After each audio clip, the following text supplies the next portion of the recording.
How to track a phone in 2025. Hey everyone, what's up? Leonardo Paiva here with another video. In this one, I'll show you a great way to find a lost or stolen phone.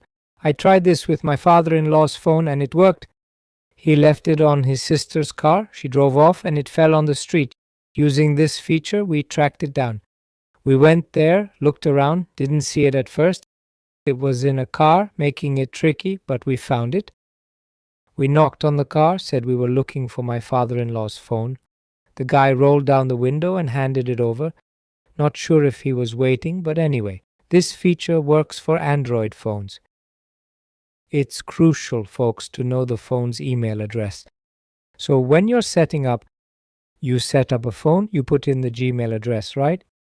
You need to know the email address set up on the lost or stolen phone.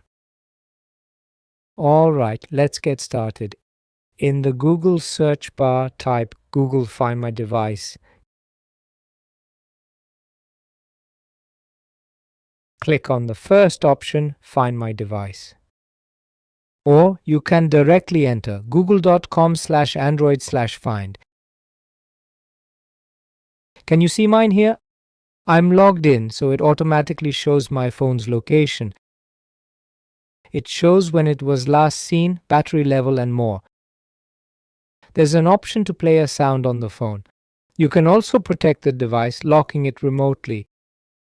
There's a factory reset option to wipe it remotely. Use this if you've lost hope of finding your phone. At the top, there's an option for remote locking. As I mentioned before, folks, you need to know the email registered on your phone. This feature is really helpful, guys. I've used it to find my father-in-law's phone and it worked great. Let us know in the comments if it worked for you. Quick video for you today, folks. Hope you managed to recover your phone. Subscribe for more tutorial videos. That's all for now. Take care, everyone. God bless. Thanks.